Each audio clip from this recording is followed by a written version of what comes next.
In today's video, I'm bringing you facts about the mysterious Millennium items. Coming up.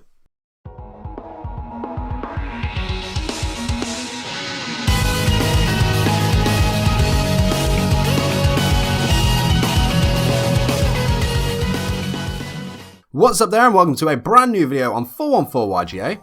In today's video, I'm bringing you facts about the Millennium items. And hey, if you're new here, why not join the 414 community by hitting the subscribe button and the notification bell so you don't miss out. So the Millennium items are 7 ancient Egyptian treasures created from an ancient spell found in the Millennium Spellbook. The spell was created to keep the ancient magic of the Shadow Games locked away. The Millennium Stone, found in the village of Kul Elna, is the origin and resting place of the 7 items, and also where Akhenaten had sacrificed 99 humans in order to create them. These Millennium items grant their chosen owners access to ancient magic used in the Shadow Games. The most standard are granting a wish, communicating with spirits, which can be dual spirits or humans, though we mainly see this with dual spirits, and they can also cast penalty games on the loser of these Shadow Games. When a Shadow Game starts, using the magic of these items, players would send themselves into an alternate dimension where their duel wouldn't be interrupted, and where cheating is forbidden and punishable by death. Outside of a game, in addition to their unique abilities, the items' power of the Shadow Games also allow the owners to harness dark magic that they can defend themselves with. The power within the Millennium items lets their holders perform feats like putting people to sleep, cloaking themselves and others from sight, interfering with other Shadow Games. As well as this, they also give their owners protection from harm and from other magic. And according to Shadi, 3 of the Millennium items represented justice. These were the Key, Scales and Necklace. 3 are weak to evil, which are the Ring, the Rod and Millennium Eye, and the 7th, the Millennium Puzzle, represents both evil and justice. But before I get into the items, if you enjoy this video, let me know by smashing that like button. Let's see if we can hit 350 likes on this video. So with that being said, here are the items. So the Millennium Puzzle was originally known as the Millennium Pendant, but after it was shattered and required assembly, it was then known as the Millennium Puzzle. And originally it was said that the Millennium Pendant had been discovered by a team of British archaeologists in the Valley of the Kings at the beginning of the 20th century. Each of them had suffered mysterious deaths, with the last one uttering the Shadow Games in his dying breath. This plot detail was later changed. The box containing the puzzle's pieces had 2 messages written on it, which were, the person who solves this puzzle will have their wish granted, and the other one was, the one who solves me will receive my dark knowledge and power. In the 1960s, Solomon Moto retrieved the Millennium Pendant, now known as the Millennium Puzzle, in the tomb of the nameless pharaoh, who we now know as Atem. Over the years, no one had been able to assemble the puzzle. Solomon believed that the puzzle was simply impossible.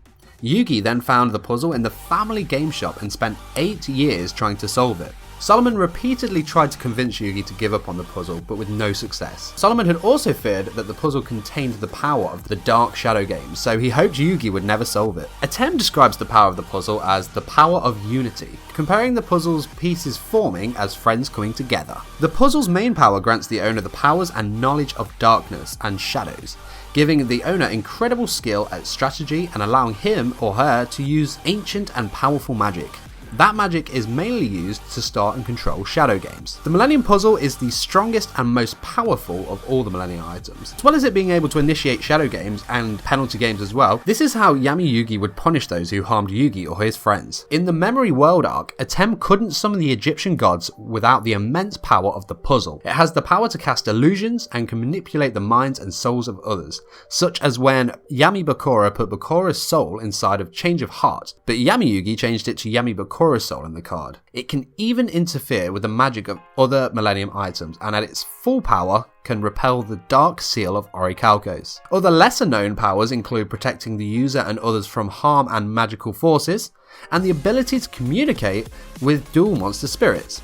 Also, it allows its owner to sense and feel thoughts and emotions, and can also enter the minds of others. It can sense impending danger and the great powers of other mystical artifacts and beings. After the Millennium Eye was created, Akhenaten himself put on the eye, sacrificing his left eye in the process, wishing for his son Seto to become pharaoh, which was actually impossible due to Seto's birth status. Shadi, the guardian of the Millennium items, placed the Millennium Eye into Maximilian Pegasus's left eye, though in the manga, Pegasus's eye was actually cut out before the item was forced into the emptied socket, After having it successfully in place of his left eye, Pegasus saw his deceased wife Cecilia Pegasus for a very slight moment. The two known wielders of the Millennium Eye, which was Pegasus and Akhenaten, do share similar traits and stories. Both have lost a loved one that determined their wish when they received the eye. Also, both are responsible for the form of the shadow games that take place in their respective time periods due to what they created based on the ancient writing and images. Pegasus obviously created duel monsters and Akhenaten created the Millennium items themselves. The Millennium Eye's main ability is to look into the mind of an opponent, which allows the owner to know what they're thinking at all times, no matter what. When dueling, the owner can use the eye to see their opponent's cards and strategies clearly, giving them a significant advantage, just like Pegasus did to all of his opponents. They can also see their hidden memories and sense if there is a spirit inhabiting their minds. Like the rest of the Millennium items, it can also initiate shadow games and materialize the effects of duel monsters cards. They can also cast illusions and protect its owner from harm among other magical powers. It can also initiate the Mind Card penalty game, where it seals the soul of someone inside a card. Other lesser powers include sensing the location of people of interest.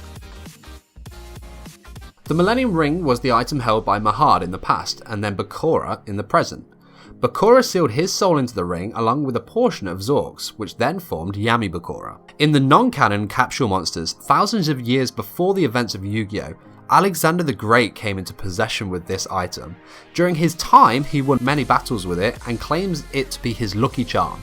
But years later, the ring somehow corrupted his mind and consumed him. In the manga, this ring has a really gruesome effect on the wearer who does not have the ability to maintain its shadow powers.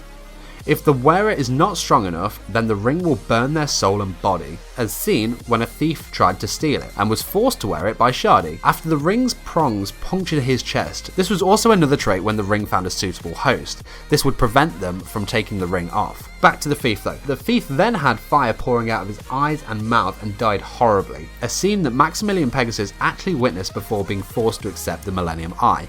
The Millennium Ring's primary power is to guide the owner to whatever he or she seeks, including other Millennium items, just like a compass would. It even detects non-physical objects like mystical energies or dark emotions, like the Millennium Puzzle would. Like the Millennium Puzzle, it had a soul sealed inside of it, in this case a fragment of the soul of Zork, who had also lost his memories, and a portion of Bakura's past life, which was obviously the Bandit King Bakura. Other well-known power of the ring is its ability to seal one's soul or portion of one's soul into other objects, including itself and other Millennium items. It can also harness the magic of the shadow games and can initiate the mystical games where the players cannot be disturbed. It can cast illusions and manipulate souls. It also gives the owner other magical powers, including clairvoyance, interfering with the powers of other Millennium items, immobilizing people, and knocking people unconscious. The Millennium Scales, or Scales of Truth as it is alternatively known, was originally owned by Karim, and after being stolen by Bakura, was used to resurrect Zork. The Scales' power is the ability to weigh a person's sin against the feather of Mahat. If a person lies while being interrogated by the owner of the scale, or is revealed to be truly evil, the side opposite of the feather will lower, as if weighted down by the person's sins. And if the side with the feather drops to the bottom, the person's soul will be eaten by Amit, causing death. By placing the scale close to the heart of the person, if the scale tilts, then the person is noted to have darkness in his heart. The scale does have its limits regarding individuals with extremely evil hearts. Bandit King Bakura was so evil that the scale fluctuated when Karim tried to weigh his evil. The Millennium Key is in the shape of an Ankh, which is the Egyptian symbol of life, thus leading some to refer to it as the Millennium Ankh, and it is the only Millennium item without an eye of Anubis on it. In ancient Egypt, Shimon, who was Solomon Moto's Egyptian incarnate, used the Millennium Key to seal Exodia the Forbidden One into 5 stone tablets. During the battle with Zork, Shimon was forced to use the key to release Exodia. The Millennium Key then allowed Shimon to control Exodia, but it also forced him to feel all of Exodia's injuries, which eventually led to his death. The key's unique ability is the power to unlock the doors of a person's soul, giving the user access to the room of the soul where their thoughts can be observed, or the room can actually be redecorated, so to speak, allowing the user to alter a person's personality. This brainwashing process can also be undone when the victim touches the key.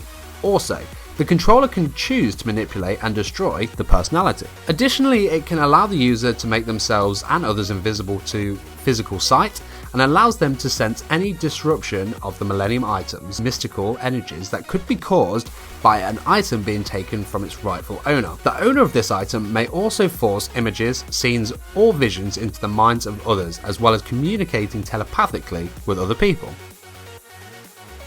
The Millennium Rod is often referred to as the scepter in the Japanese version, and on Yami Marik's awakening, he took the Millennium Rod and used the blade to kill his own father. In the manga, he did this by skinning his father's back. In the Japanese anime, he just stabbed him to death, and then in the English dub, just sent his father to the Shadow Realm. In the game Yu-Gi-Oh! Forbidden Memories, the rod is shaped and coloured slightly differently, and it is also owned by Kaiba in the modern day instead of Marik. The rod's unique ability grants the holder the power to control people's minds, turning them into mind slaves. It is also capable of mind manipulation, allowing the owner to telepathically communicate with others, look into their memories, trick their minds into believing what the rod's owner wants them to, and even knock people unconscious. It also has the ability to leave a portion of the owner's mind in the people that he's controlled. Though its mind control power has no effect on one who holds a Millennium item, or someone who has a powerful connection to the ancient games that were played in Egypt long ago. So people like Yugi, Bakura, and Kaiba. Like the other Millennium items, it has power over the Shadow games and allows it to materialize and command duel monsters and their effects. It can also cost the classic penalty games against the loser, and Marik's games created through this item have been the most brutal and damaging, from memory destruction to pain-inducing. When the rod was used by Priest Seto, its unique ability was to seal spirit monsters inside of stone tablets, maybe because Seto has a noble personality while Marik had only Maris. This shows that the rod's primary magic differs between its wielders. There is also a short blade concealed in the bottom of the rod, although this was only used in the Japanese anime and manga. The shaft of the rod acts as its sheath. This was of course removed in the dub. In the Japanese version, this knife was used by the Ishtar clan for carving the ancient symbols on their firstborn male heir's back. Marik Ishtar was of course one of many to endure this painful ritual, and against his will, this then gave birth to his dark side, Yami Marik.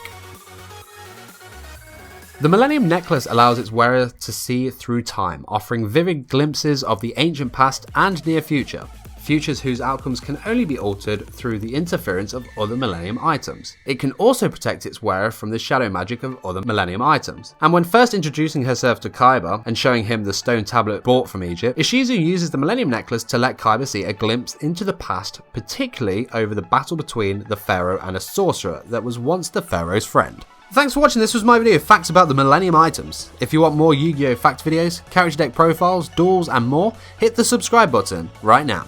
If you found value in today's content, hit the like button, share this video with a friend, or leave me a comment in the section below. I'm on social media too, so let's connect over there.